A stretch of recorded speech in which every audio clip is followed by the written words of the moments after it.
Hello and welcome to Edinburgh and welcome to this month's Community Radio.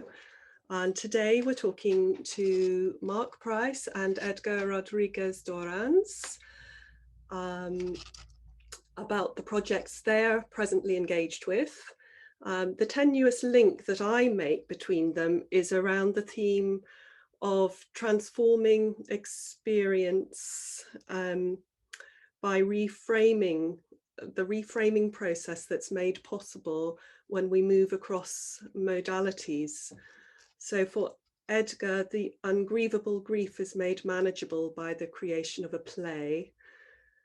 And Mark is working to bring into words experience evoked by a 300-year-old piece of music. Those of you here today will have just heard a fragment of that music as you entered the space, and those listening later will see the link that's posted. Before we begin our conversation, we have a moment to come together and listen to a poem or something. This time, Andrew Gillett is going to share. Andrew, thank you for agreeing to do this. Over to you. So I'm going to share a poem called Nettles.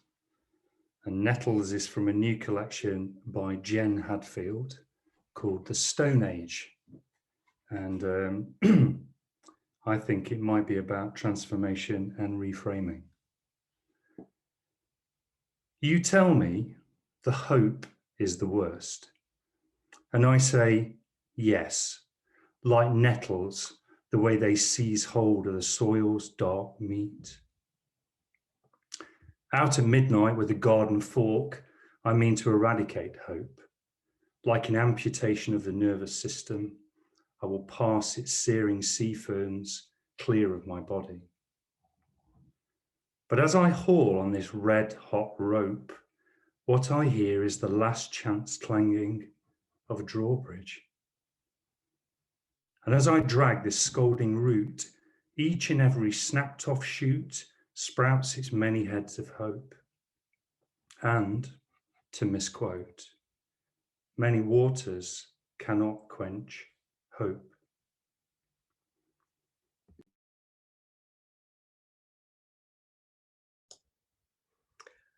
Thank you for that, Andrew.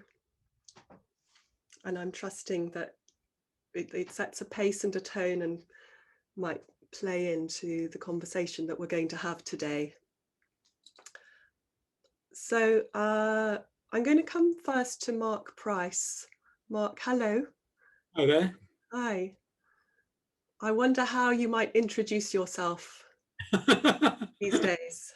I should explain that Melissa and I had an interesting conversation online about this, and it is whenever we're asked to give biographies of ourselves in these situations, it's always interesting, as when we speak to someone to introduce yourself, how we're represented. And more recently, I've had a couple of conversations with people about the word retirement, and about how I find myself saying I am not retired. I suppose the kind of who I am is that I was for 20 years a lecturer in education at the University of Brighton, working on the doctorate and master's programs, and it's not unrelevant to what we're speaking about here. Going into COVID, coming into lockdown this time last year, I kind of realised I needed to change things, and I've left my post at Brighton, and I've done a number of other things in the meantime, one of which was to start an MA in creative writing at the University of Brighton, as well as taking up a lecture post elsewhere. And so the project that Melissa, you've asked me to speak about, the Tenebrae project, has come out of that, the MA in creative writing. And it has been, I mean, the MA itself has been an extraordinary experience. And I've, like many of us, I think, in lockdown and so on, there's a realization of what we miss. And one of the things I realized that I missed terribly, and it is probably a year ago since I was with some of you in Malta, the last conference I went to, which was the European Congress of Qualitative Inquiry, that process of coming together with people and that creative energy that comes through working with other people. And a call came round to this project called Tenebrae, Lessons Learnt in Darkness. And the invitation was to listen to the two directors, Neil Bartlett and Akila Richards, and to, if we were so moved, to apply to join this project. The project itself is a collaborative writing project. There are 15 of us. We had to submit some writing. We had to say who we are and why we wanted to join. And we had to listen to this most extraordinary piece of music. And Melissa, you've been playing a little bit of it at the beginning. Tenebrae is a Christian ritual that has for centuries taken place in the days coming up to Good Friday, so the days coming up to Christ's crucifixion. And by the way, this is not a Christian process that I'm involved in, but it has its roots in Christianity.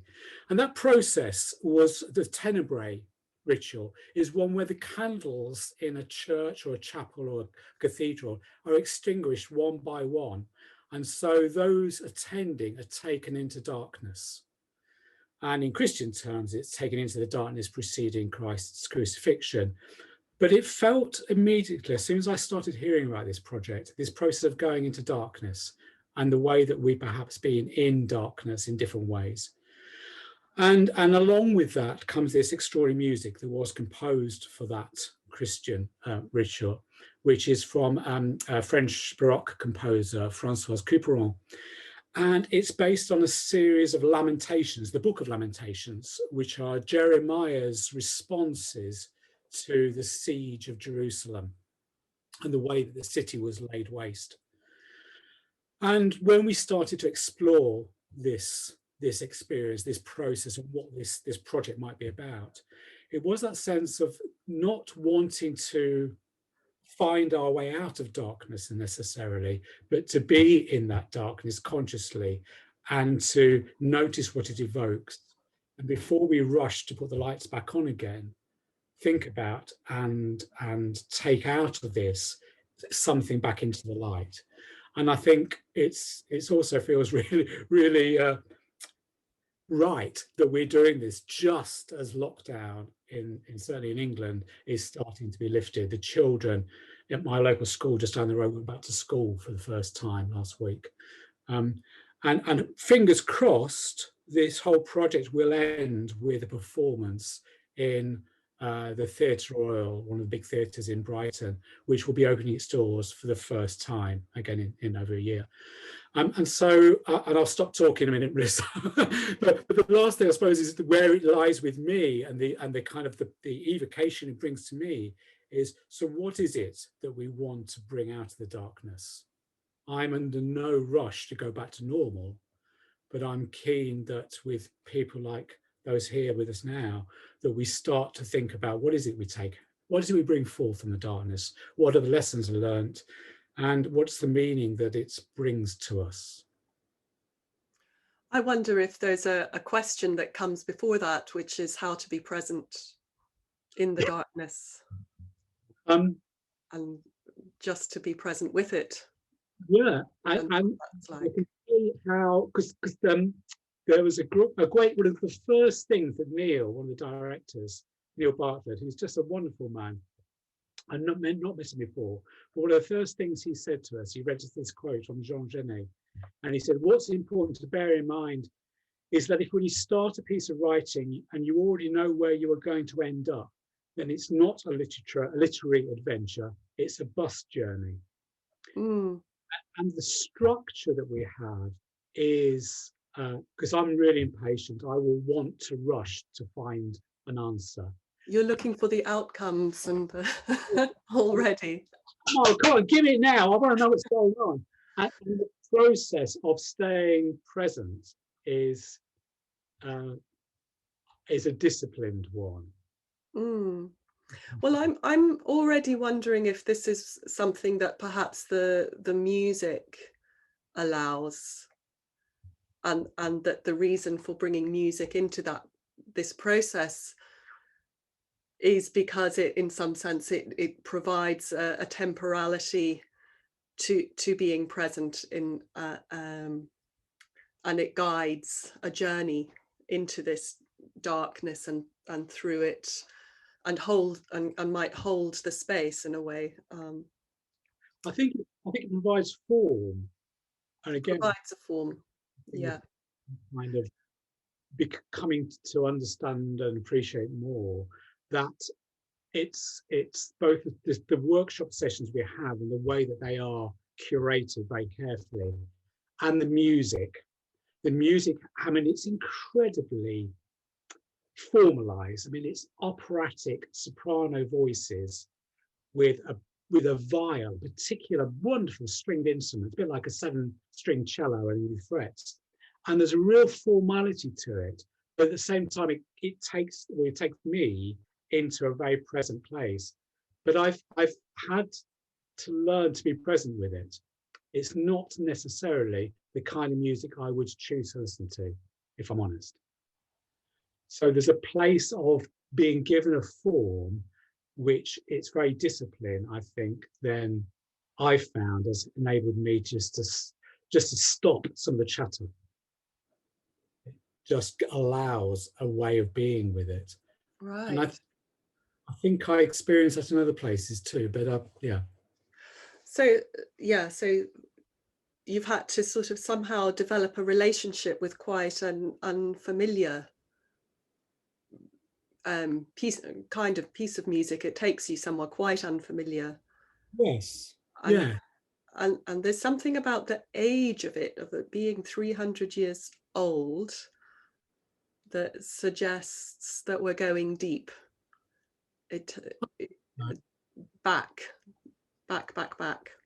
And to connect, I suppose, like many experiences of this nature, we have our present experience, but we search for previous experiences, or we refer back to other experiences sometimes to make sense of our current experience, and that's not always a good thing, because sometimes we need to be present with what's now.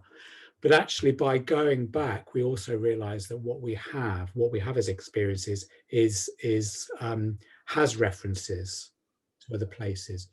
I mean, in kind of, I suppose, very obvious terms, the experience we have with the coronavirus pandemic, others have been in those processes before us. I mean, there's the plague of coming out of the Great War, and there've been other pandemics and other plagues and other times of darkness in different ways. Boris massively keen on connecting back to the war, to the Second World War, and coming out of that. You weren't keen, did you say? Pardon? Did you say you weren't keen, or you were keen? Not always. I think it's useful to have that process of going back, because we have a sense of then that there may be lessons that we can learn from those previous times. But it's the same. This is our experience now, because the experience we have of coming out of COVID now is ours. We weren't alive in those times, and also the context that we have of things like, I mean, very currently now, of Black Lives Matter and Sarah Everard, are that it creates a current context, which is very real in terms of the one we have now. And very important. So you're really drawing the presence of the present pandemic and present circumstances is the darkness. It's what I'm hearing from you is you're saying that these are dark times. We are in the darkness, and this is in some way helping you grasp hold of the experience. Yeah. I also really hear you looking for that exit door coming out, and that we'll leave, which perhaps is something about the stage that we're at, or perhaps we've always been at that stage in this pandemic of reaching for the end. But this idea of looking back into history also makes me think there's an idea about the unfinished work, things that weren't processed in the past, and how they come into our present lives. I wonder if there's an invitation there to process. Perhaps it's not even your experience, perhaps it's just feelings that get passed along that you don't know how. So I'm curious about what's happening in your writing as you write in relation to the music, and as you let go of the, and what is the out, what have we learnt, and but what happens, what's happening in the moment. I mean, I notice that when we're writing, there's an awareness that whatever, what we write is going to be used. I've got a date now to go into a recording studio to record the words that I've written, which will be then used as part of performance. And immediately I've got, performance anxiety. Am I going to be able to produce words that are good enough? Right. And yet, part of the, and I was really anxious about sharing anything I'd written with you as part of this. But part of the process is about surrender as well, about saying that I do trust completely Neil and Akiva in what they're doing and the way that they are creating piece together.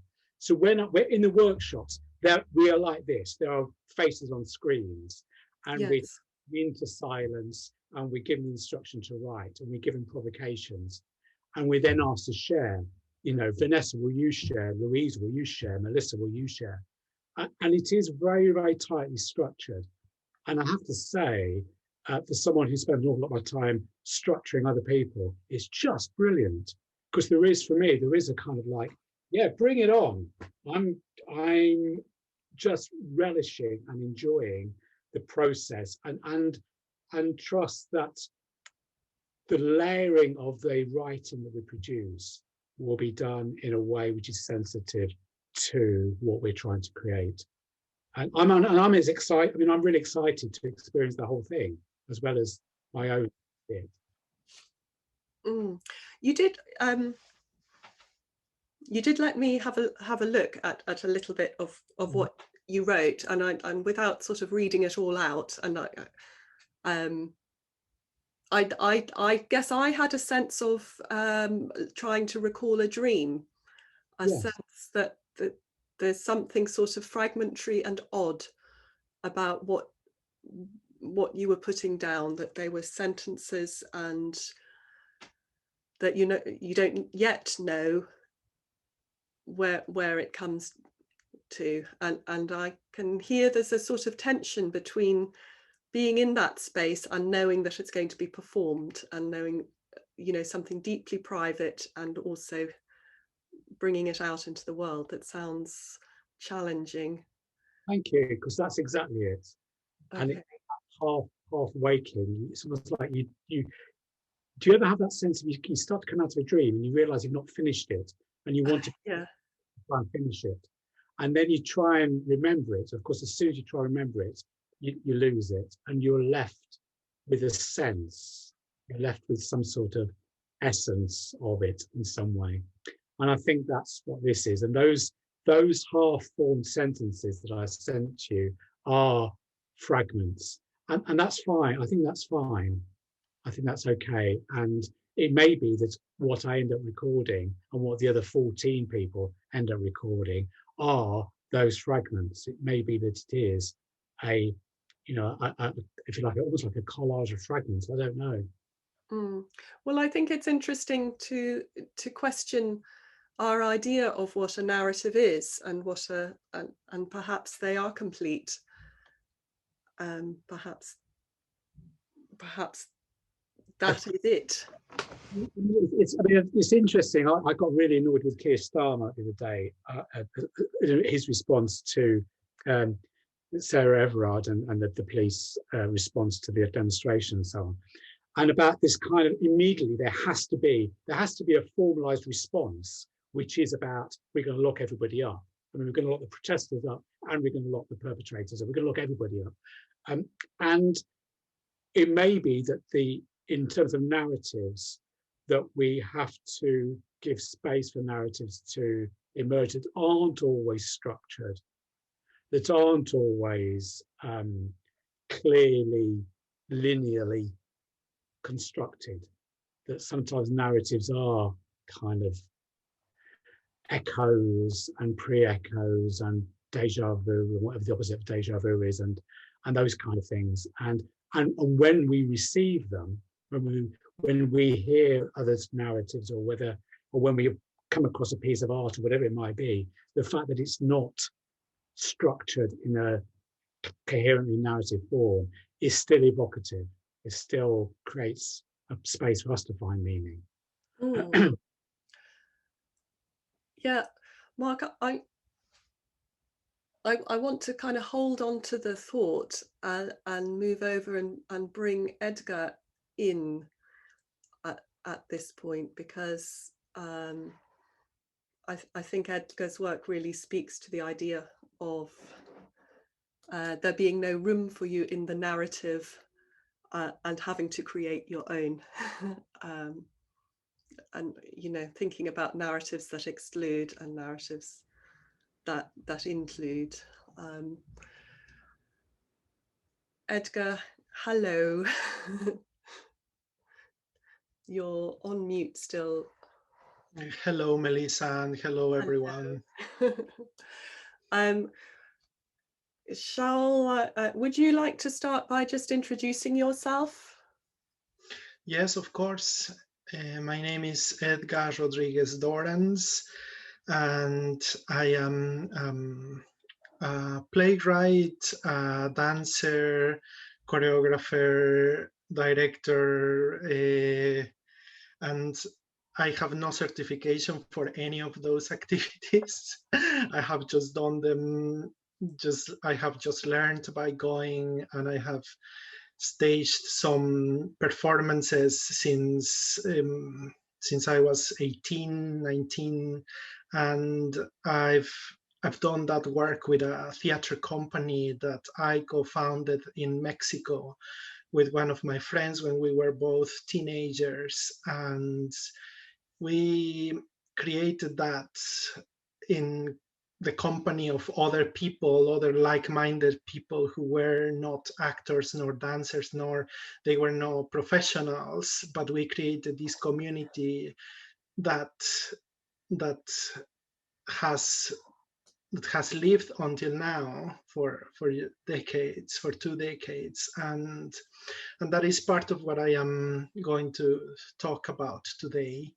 And yeah, I think I'm interested in how you've introduced yourself as experienced in all these areas, but without certification, as if that is something that matters. And it does seem to speak to what you're talking about here, is who decides that you are a bona fide in any arena.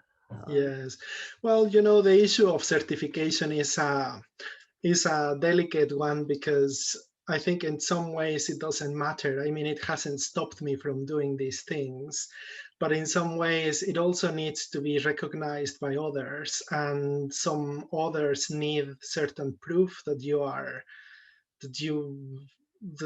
licensed to do certain things.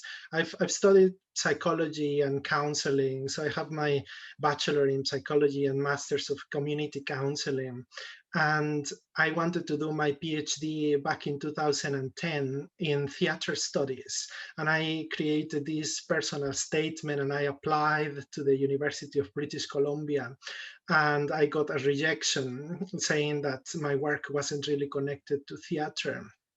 Okay. And even though I had, at that point, I had practiced theater for 10 years. And so they didn't see that, or maybe I didn't show it in a compelling enough way, but that's the situation with validation or being recognized by others. And I think it is, I've seen myself gradually as a person who resists things, or and it's something that I have recognized with hindsight, because when I was doing those things, I just didn't see it that way. I didn't see these things as acts of resistance or political acts at all, because I was just trying to do my own thing and trying to live. And I think this also connects with part of who I am, or a very big part of who I am, who is, I'm also a gay man.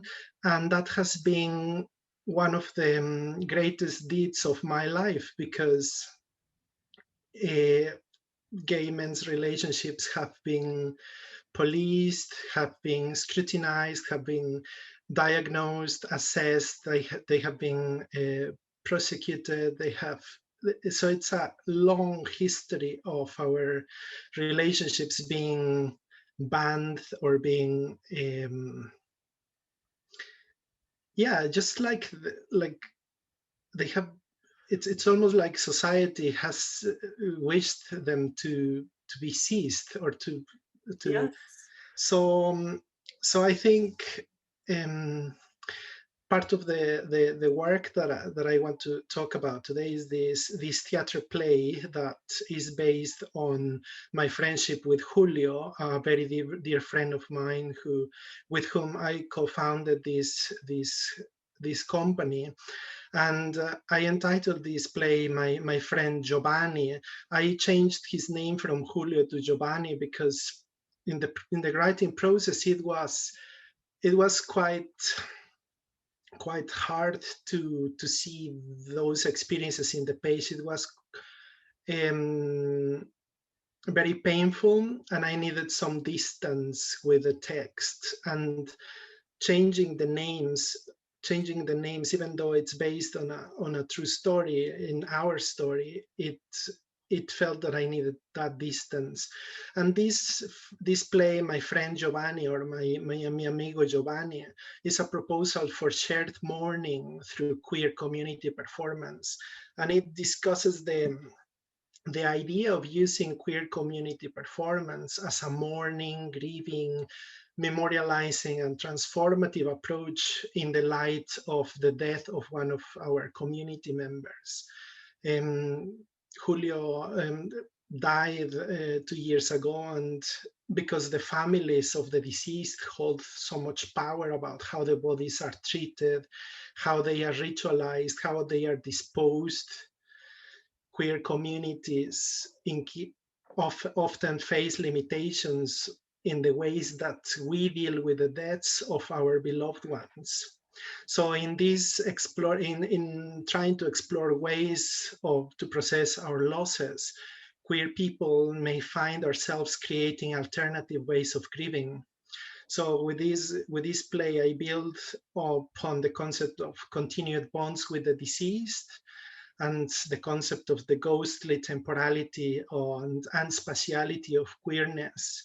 And I propose this queer community performance as an act of togetherness that creates queer ways of grieving and managing death. So it is effectively a reclamation of our memories, affects, and our loving relationships. So it sounds like a really powerful and beautiful way to move from the impasse of exclusion into creating your own spaces, and a proposal for a collaborative mourning. And I really like this idea of coming back, a kind of reclaiming your almost ancestral right to mourn, and that again it's this self-certification, isn't it? You self-certify, I am gay for a start, and I loved my friend, and I take ownership of the relationship, and I'm going to work with it, and Yes, and that is something so interesting. It's a very small act for many people, saying, okay, this person is my friend.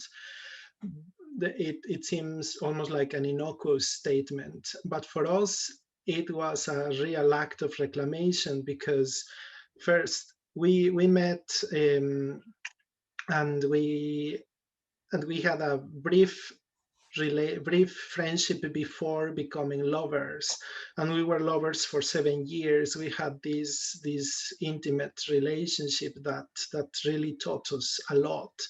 And then the relationship part, the romantic relationship, kind of dwindled away, but the friendship stayed. And many people asked us, how can you still be friends after being lovers? How can you? And some people didn't seem to understand that. And you couldn't believe how many times we answered to that question, like, how can you still be friends, but you were together? And then when we met our respective partners later on, people were still saying, oh, but how is that? How is that? So it was almost like we had to prove that it was possible to be friends after being lovers. And then at some point, the label friends became insufficient to talk about what he meant for me and what I meant for him. And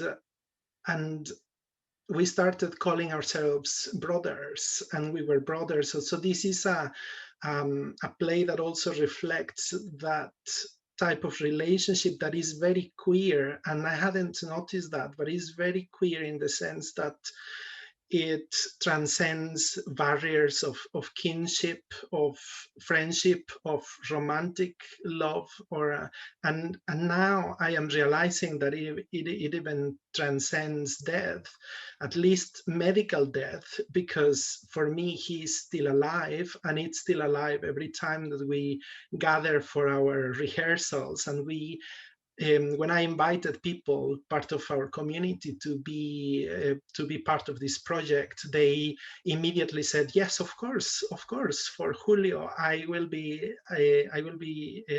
there." And they so we have a group of 17 people in the cast plus the crew, and so it's a very big project. And we are working with choreography and dance and singing, and it's really it's filled with life. It fills with life. So even though the play addresses the death of Julio, it is it's a form of evoking life through remembering death. And so it's like life is there, present, even though it's about his death. So it's almost like that invitation that Mark gave of staying with the darkness and see what happens in it, and what can emerge from those moments of darkness. And I have a sense of kind of resurrecting his presence through this, and that sense of a person known and rich, and yes, and those deep ties that make him part of you and still present. Yes.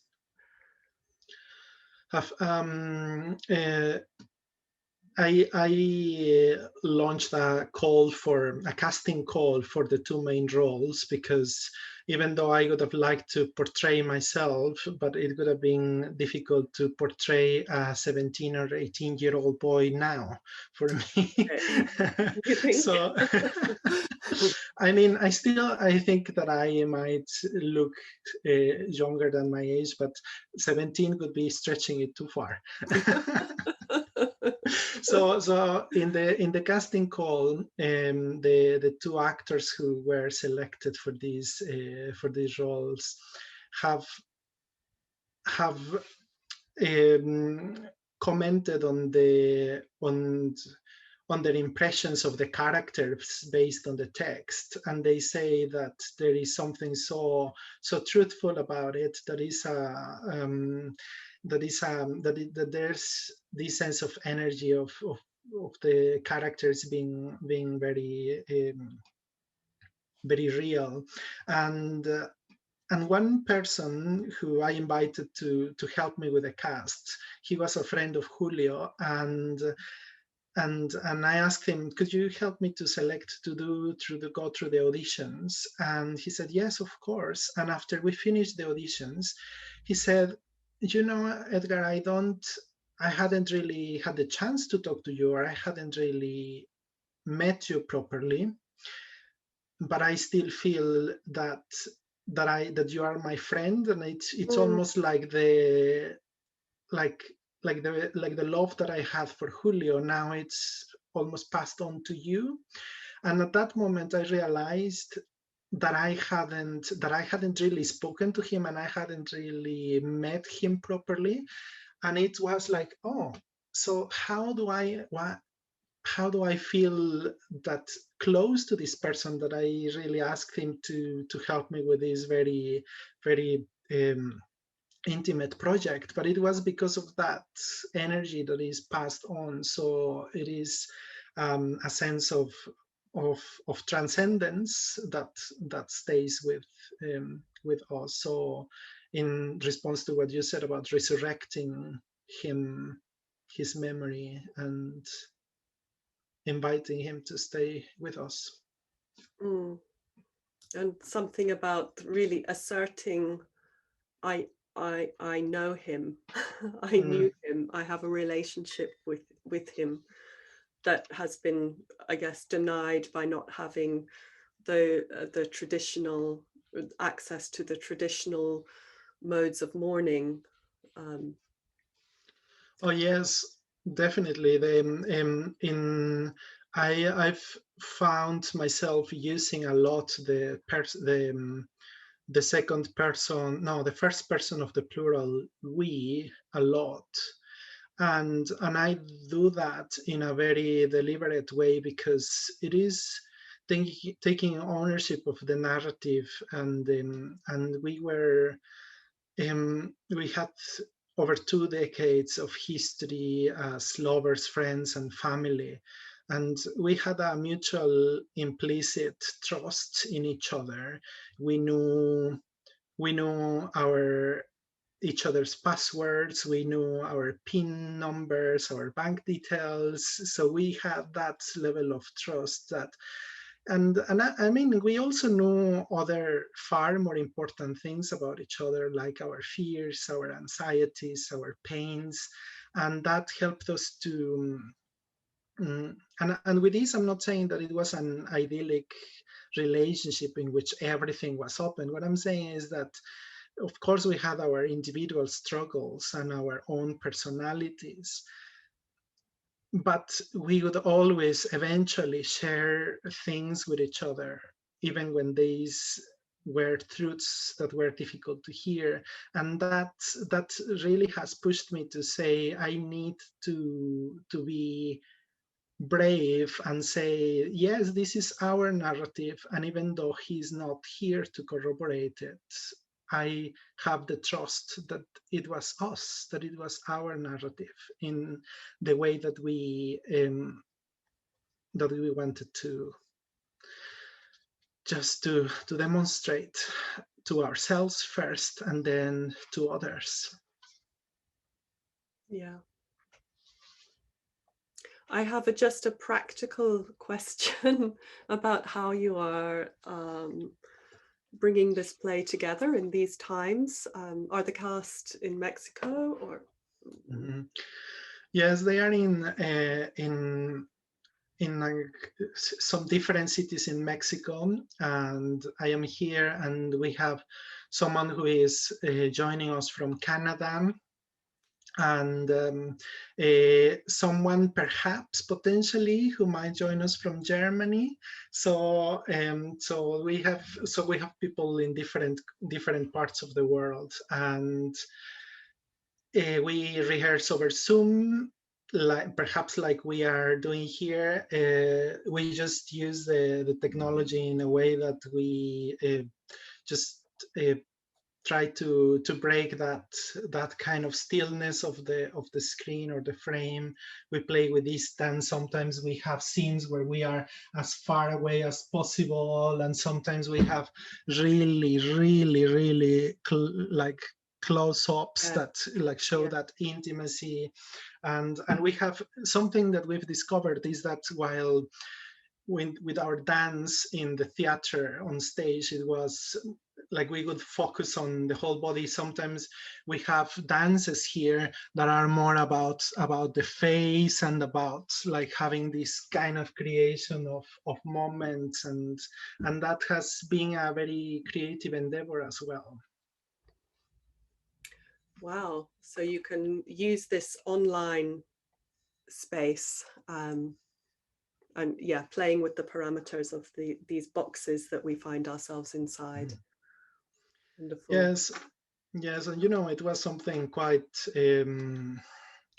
quite special, because last year in March, a friend of mine who was also a friend of Julio said, "Hey, why don't you resume the dance classes that we used to have?" And I felt like, oh, but how? And she said, well, why don't you just do them over Zoom? And I was a bit skeptical about how that would work. And I'm so grateful to her, to my friend Tanya, that really encouraged me to do that, because we started back in March, and we have been doing that dance for over a year, for nearly a year. And every week we gather to do that, and that creates a sense of togetherness that has brought me close to them again, because probably what many people are experiencing with the pandemic, I had experienced that for the last 7 years, in which as an immigrant, I can only go back to Mexico once a year. And the first year, when I moved to Scotland and I did this to move to do the PhD, it took me a year and a half to go back to see my family, to see my mother, who, by the way, I think she was here, but she's still here. So Ara, who is there in the call, is my mother, and it took me a year and a half to go back to Mexico the first time. And then I managed to move it to go once a year. So when people now say, well, oh, we haven't seen our families for over a year, or our loved ones, and it's like, oh yes, it's really hard. It is so hard to miss them. And so in a way, I'm quite grateful that I found these like many other people, like this way of communicating and being together. Yeah, I reminds me of what came up last month with Alice Mendes, of this idea that we're well, we can't be in the same space, and not even in the same time, but we're still in the same moment when we meet. I think dance is a beautiful analogy for bringing us into a sense of mutual presence and shared experience. And even listening to this, a part of the idea is to bring us into a moment together. So and I guess people, as you know, this play comes into the world, it offers that sense of presence with experience. If anybody else would like to question or comment, please feel free to raise your hand or type a comment. Mark, you want to come back and say something with Edgar? Yes, if I could, Melissa, and thank you, Edgar. That was, I mean, just again, hearing your story and the way you tell it and weave those elements in. I was really struck right at the beginning when you talked about kind of certification and how we, you know, so much of our life is governed by certification of one form or another. And the way that you've, for different reasons and different contexts, you've self-certified. And I wondered, and by the way, you've kind of redefined your relationship with Julio as well, in terms of he's your brother. And I wondered about what extent you feel that others' recognition of that certification process is important. I mean, your mother is here with you today to hear your story, and we are hearing your story. We are witnesses to the kind of recognition of your story. So I was kind of wondering about that both the power of self-certifying yourself and, you know, claiming those relationships for yourself, but also then being recognised by others, and obviously taking it into a dance piece is a form of public recognition. Definitely, it's really important to have these self-recognition or self-certification or self-validation, but that doesn't occur in isolation. It's really interesting because for the self to be secure and safe and nourished, there is this interaction. It would be naive of me to believe that it's just that self recognition. It needs to happen in interaction, in connection with others. And in my case, I believe that I have very I think it was just, I feel incredibly lucky that I found Julio, because we together created this sense of protective relationality in which we were safe together, even against the hostile environment that we sometimes found, from mild moments of microaggressions to some more hostile responses. But we were able to do it together, and I think I wouldn't have been able to do it on my own. So this kind of togetherness helped us in that. So we recognized each other, and by reciprocating those feelings, we kind of nurtured and built each other, and then that was reflected in the community and in our other circles. But yeah, definitely there needs to be that reflective, that affirming reflection and recognition with another, doesn't there? So I guess you described this way that you managed to take each other on that journey from being very young men, yes, to adulthood, and become. And that gives you that, or at least that gave us the power to recognize our own power,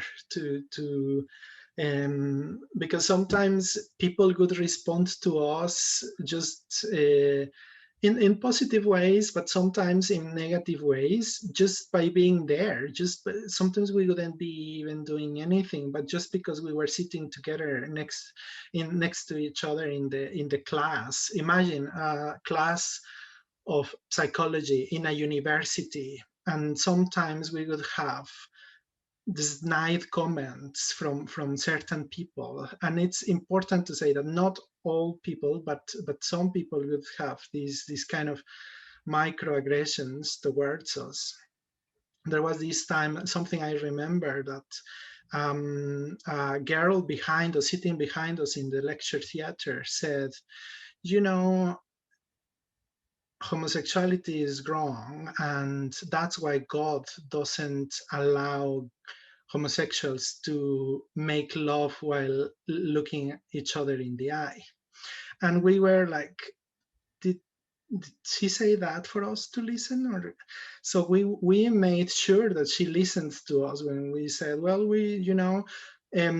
I can think of 12 positions to make love while seeing each other in the eye. And with hindsight, I don't know. I don't think that was perhaps the best way to answer, but that's what we came up with. And that created some tension in the room. Some people applauded and cheered up, and some others were in a kind of looking at us with disgust. So there was this tension. But it was that showed us our power, because we were doing nothing. We were in a class looking at the lecture, like listening to the lecture. And so we realized that there was something disruptive about us, something that was being picked upon. And rather than feeling that it was negative, it kind of showed us that we had some power, that our presence had that was doing something. And that was an important realization. But again, it was only because we were together. I'm not so sure that I would have responded in the same way on my own. So so with the relationship, you're more able to assert your presence, to put your voice into the room, in appropriate or not. There was just something about saying we're here. Exactly. You don't really need to say anything else, do you? Just it's for others to deal with that. But if they can't reconcile in their mind with their worldview your presence, what do you say? But well, here we are. And perhaps this creating this play in some way also does that. You take the power to create the narrative and to create this structure that will then work in relate. It has its own internal logic, but it also is an object in the world then that will have a relationship with this society outside of the queer society, and will do its own work, I guess. Yes, and it's important to remark that the theater company isn't, I think we were queer, and there were other people who were queer as well, but in its vast majority is formed by straight people who were allies and who were just really happy to be with us. So it's really important to find that balance. Okay.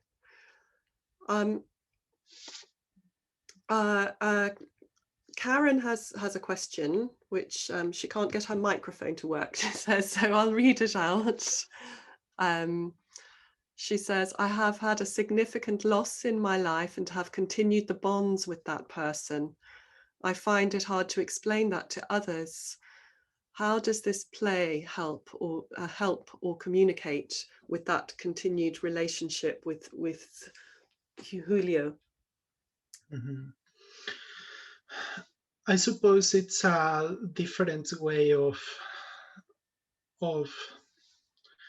mourning. And I read this book by Blake Paxton, Continued Bonds with the Deceased, which was really, it's an autoethnography of how he processed the death of his mother.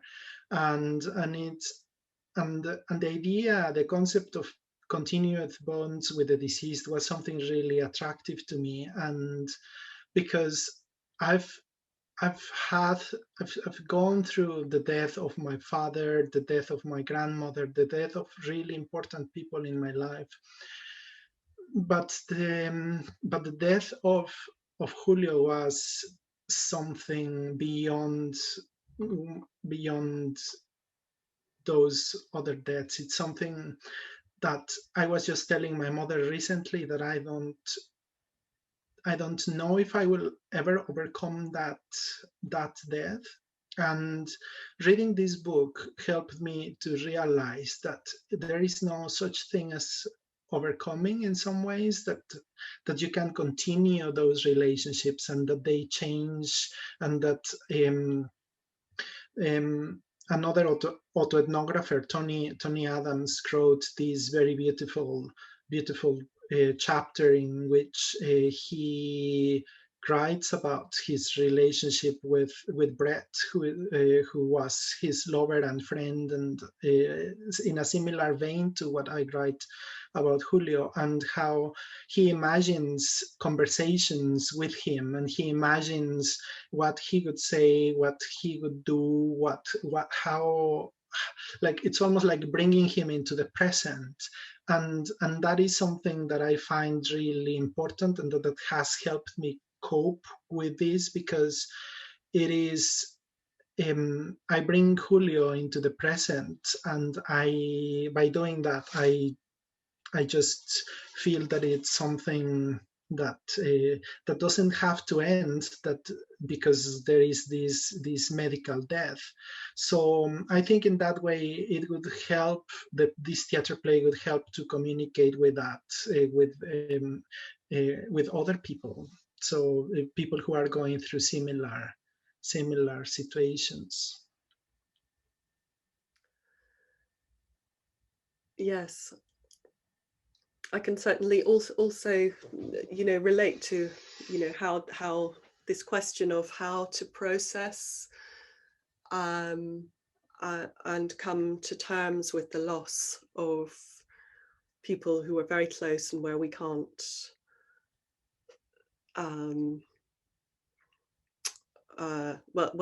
where we can't have that, that sense of the right that the family have to the body, and so on.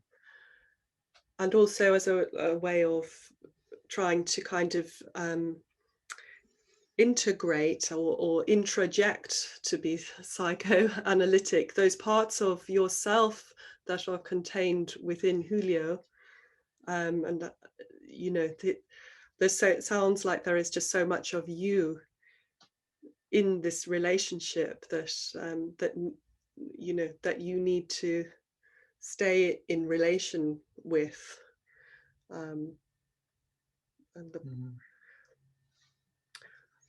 Mark, I can see you moving, and well, it's this process, because we're having a conversation in a very structured way, but it made me think, both as Melissa, as you were speaking, and obviously you, Edgar, about if someone that has been very close to us and as part of our life dies, the relationship, I suppose it's stating the obvious, but we still have that relationship, and it's the relationship that we have that is kept.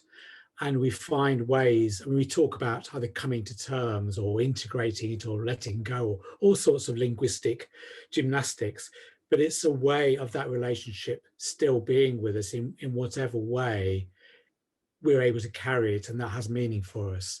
And I guess, Edgar, I'm hearing an extraordinary story of you carrying your relationship with Julio in a very particular, brilliant way, which, for us to hear that story is moving and powerful.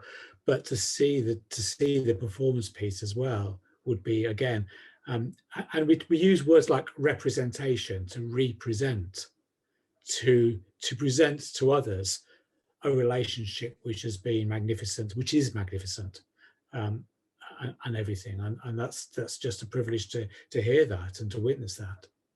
Thank you. Thank you. Thank you, Mark.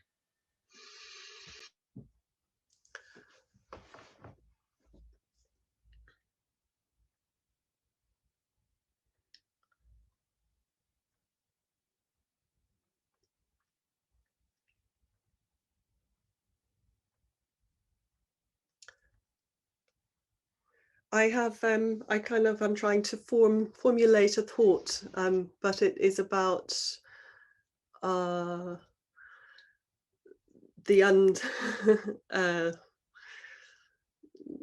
something about the sort of ancestors, or those who aren't with us, and who we nevertheless may have a relationship with, and where we use our creativity to make meaning or, and to try to understand their experience and how it might affect us today. And I'm back in that church with the candles 300 years ago. I'm very aware of how that impacts on the queer community, the Catholic Church and their pronouncements, including one this week as well. And I wonder how, Mark, you might how that music, which is so steeped in a tradition that is so full of dogma, how do you find freedom within it, or you know, I wonder what it, how can you rewrite when there's something with so much history and so much association already present? Yeah, I don't know.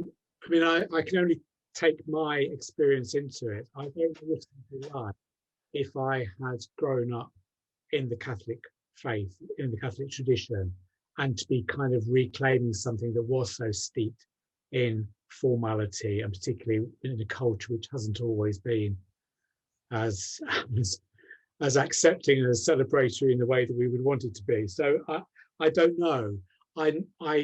For me, I've been given by the structure, by the directors, a framework which has an extraordinary beauty. So I think, Melissa, you were talking about putting a link in for people to look at. If it's the link that I've given you, which is of a YouTube clip of the performance piece, it's a piece of two women singing, and they're singing in a mixture of Hebrew and Latin. And then William Christie, who's the kind of director of the ensemble, playing a particular sort of muted harpsichord, and the viol player, sorry. And it has an amazing presence in its own right. For me, it isn't a piece of liturgy, a piece of Catholic, a Catholic ritual. It's in a sense, we've culturally appropriated something. The idea of candles being extinguished one by one to take us into darkness just feels to me, that experience of light diminishing and diminishing and diminishing and loss in the way that, and it's one of the things that has come to me, about the way that I stayed at my mother's bedside as she died overnight, and that kind of literally watching her take her last breath, and that process that experience has been the one that's come to me most of individual experiences in all of this, of the Tenebrae project, not the Catholic Church and the way that Catholicism has treated, kind of women and LGBT people and that all of that history of oppression. It's been how I've responded to that simple act of the light being turned out, and the music, which is incredibly yearning and soaring and powerful and containing. So it is incredibly structured and incredibly formal, but within that it creates a space to find personal meaning for me. So I don't have that connection with Catholicism.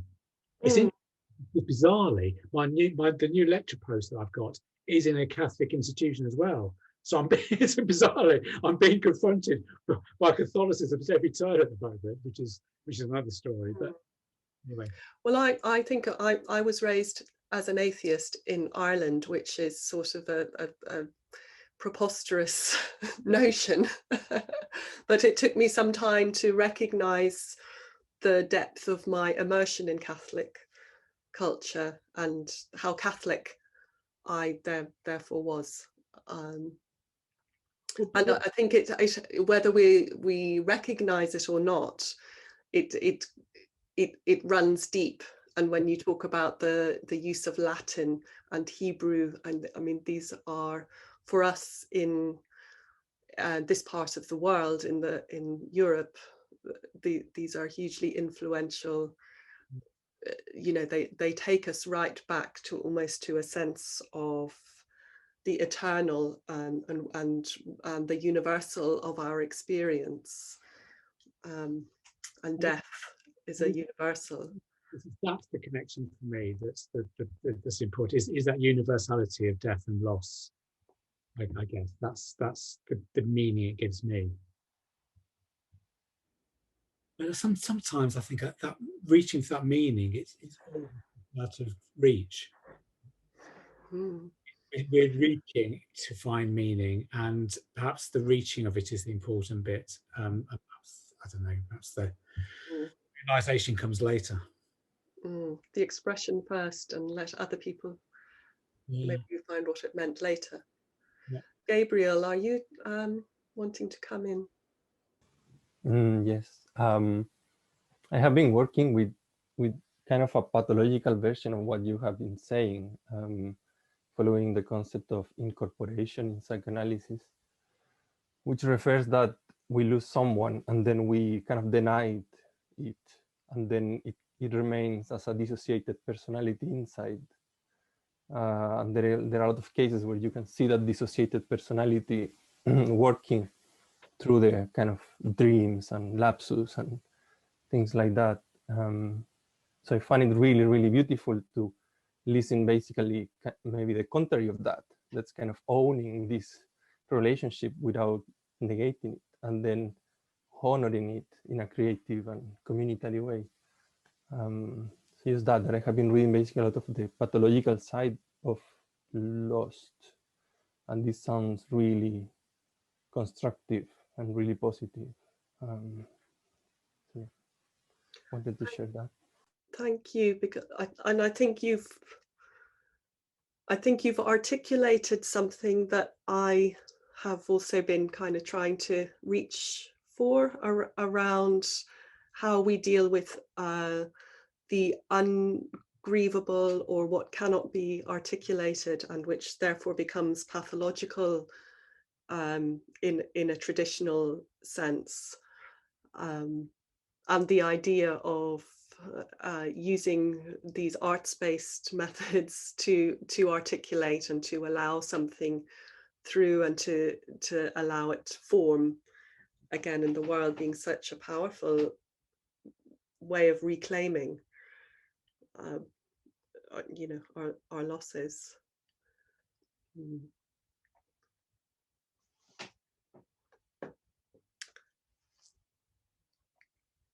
Does anyone else have anything they'd like to ask, or a comment you'd like to make?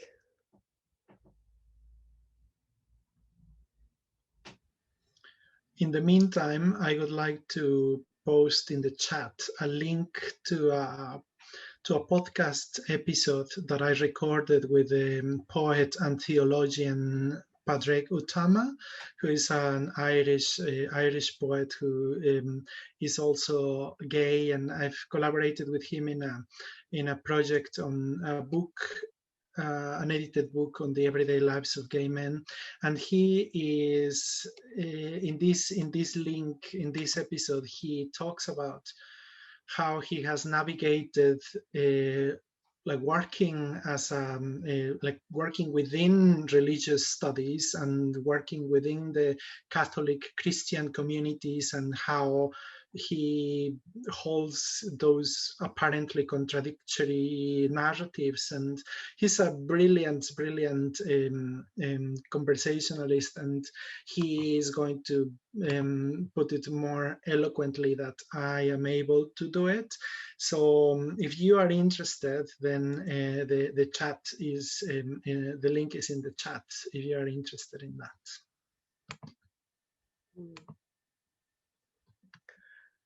I immediately want to ask the question, Edgar, how do we hold contradictory narratives? How do you see the holding of contradiction? Well, I think we do it all the time. We have these contradictory narratives. I think I think it might be. I'm not a philosopher, but so that I'm sure that someone must have written about it. But I think that when we separate concepts or when we separate ideas, we do it only for analytic purposes. But in reality, that separation is artificial because everything is part of our own understanding of the world, and that those understandings are never going to be perfect. They are always partial, and in that partiality we would be holding contradictory narratives continuously. So I think it's just being aware of that, and then holding them. I don't know how to answer that question. I suppose engaging and accepting the complexity. So there are, yeah, accepting the complexity and staying with it. Hmm.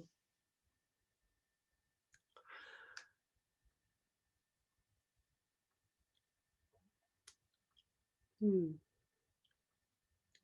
I'm thinking now about the complexity of the feeling of difference of being queer, and the holding that you mentioned from a lot of the people performing in your play who are heterosexual, and I wonder if you can hold those two positions of feeling both accepted and different, and perhaps this is a sort of an example of how we can be in both camps simultaneously, even though they seem to be contradictory, that you are forever misunderstood and yet also accepted, wanted, and there's always a kind of a reaching and actually a great deal of commonality and feeling in common around the difficult loss of a relationship that really was not finished with, and that was still very active.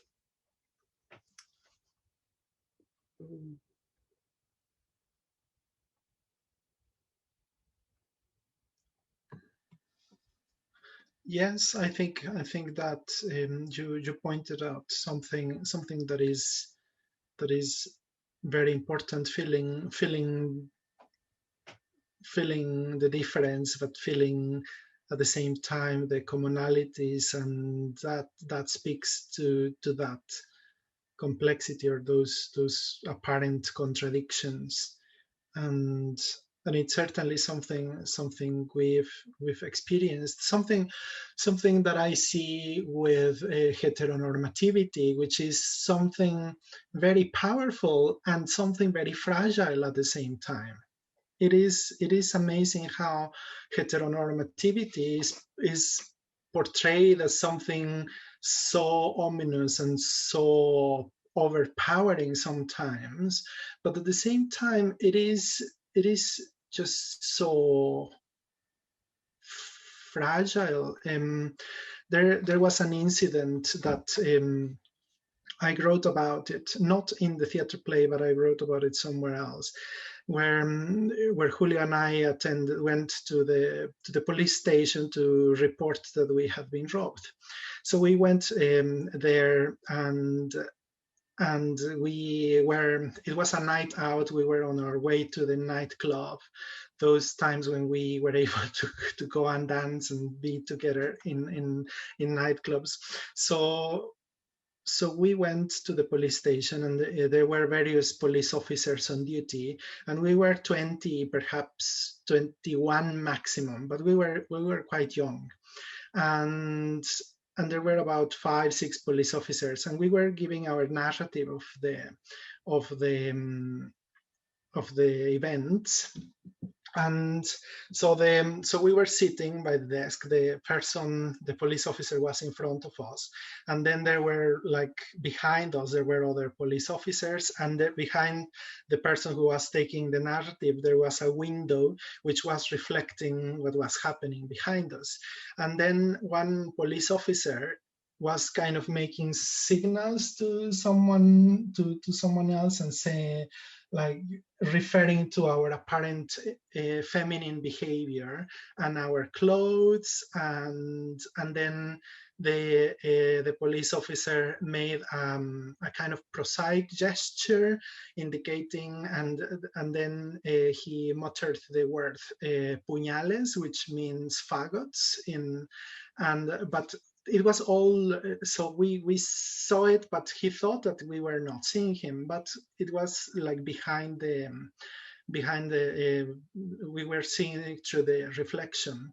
And Julio and I looked at each other, kind of, it was a bit intimidating to feel that we were made feel as if we were the wrongdoers there. And it was intimidating, but we just decided to just keep going with the narrative. So we were brought back to the room to kind of corroborate the events. And when I was writing about it years, like decades later, I reflected on how pathetic it was for a group of grown men in a position of power, who were public servants, to be ridiculing or to try to ridicule a couple of youngsters who were half their age.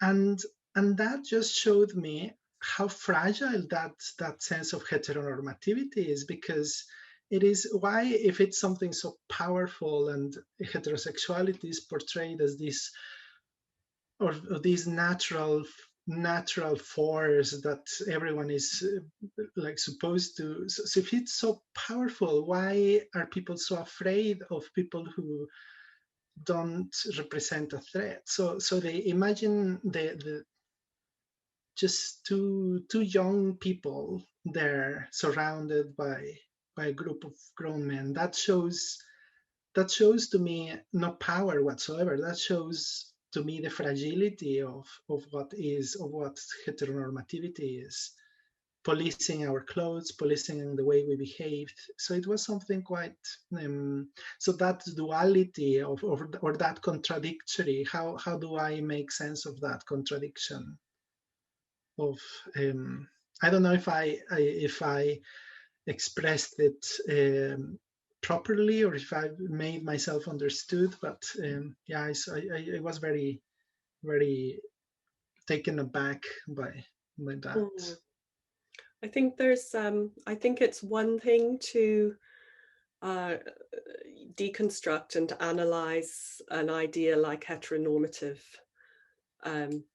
culture, and we could use Foucault, and we could really think about the masculine, but it's another thing to encounter it in life, and to be confronted with people who are enacting this kind of behavior, and you're going, are you for real? I mean, are you really doing this right now?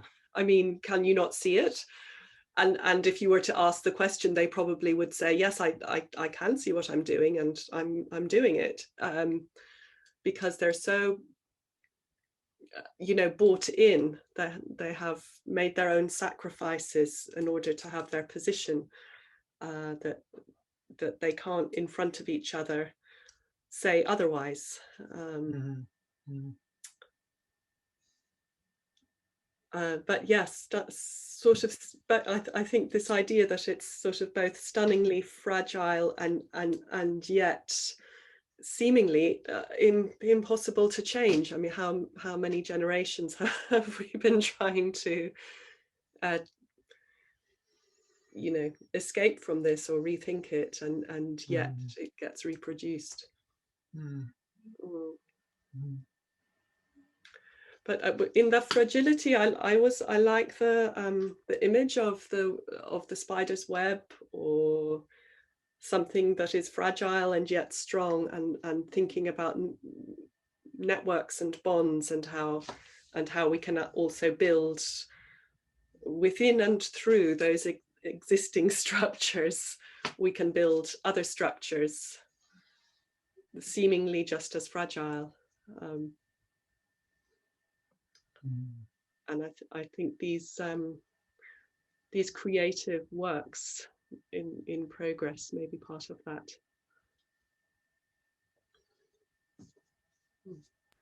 And the way they create echoes across as well. So like spiders' webs, those threads come across, and some of them connect and built on, and others aren't. And you never know. That's the whole point. You never know which is going to connect, where the connections are going to be made, and where the strength's going to come. And that's part of the, I think that's part of the, I suppose, part of the trusting the process, without being too simplistic, and noticing where those resonances are felt. And for me, that's really, I think that's really important. So much of what we do is to notice where we feel that resonance, and to trust that experiential connection that we have.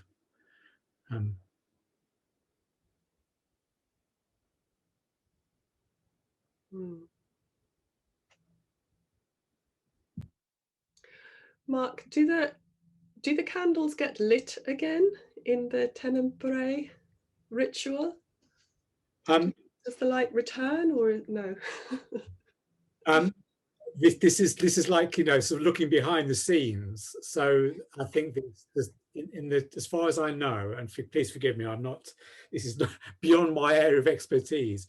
In the church service, in the Christian service, the service ends and the people leave in darkness. And then the next night, the candles are lit again in the same process. It takes place, I think, over 3 or 4 nights, going up to Good Friday, and on different occasions, and probably not just in the night, probably in the morning as well, and 3 times a day. Different verses are spoken or sung as part of the ritual, if you like. And I think again, for me, the meaning is not in the Christianity or in the Catholicism. The meaning is in that place of being willing to stay in darkness and revisit darkness, and more, you know, kind of more philosophically, more bigly in terms. I think I notice how resistant I am for things to go back to normal. If going back to normal means recreating how things were before, not just in terms of the pandemic, but in other things, we need to recreate those social connections, those meanings.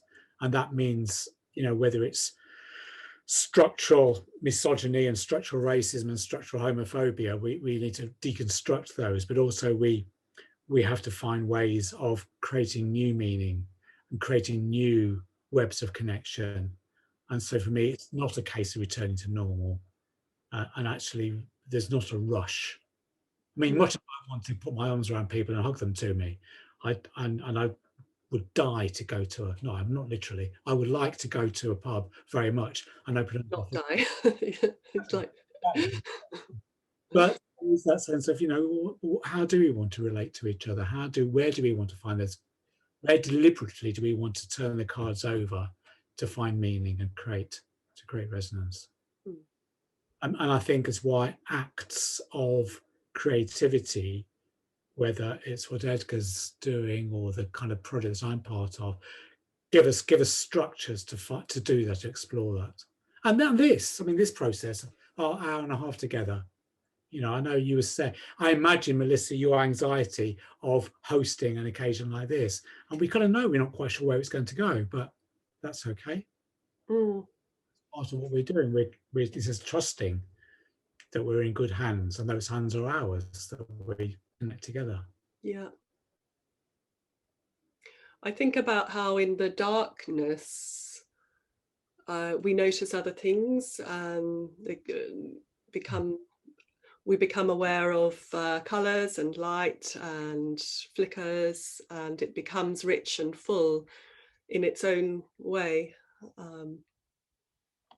And I've certainly been, I don't feel like I'm rushing for this process to be over, but I am preparing myself, I think, for it to be over. And part of that seems to be about allowing myself to be changed by it, and by leaning into the solitude and the being in my house for such an extended period of time, which is not a natural this is not my natural space. I don't think I'm a naturally homey person, but I'm certainly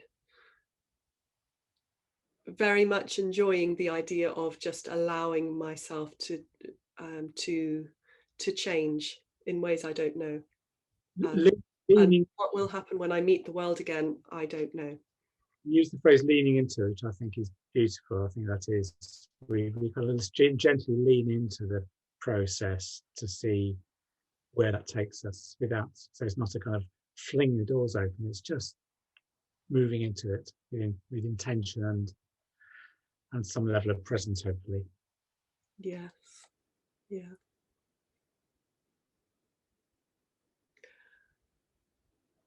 I'm aware that we're coming to the end of our time, so if anyone would like to say anything more, please do. Luis, I see you've written a comment. Would you like to speak? Or you can.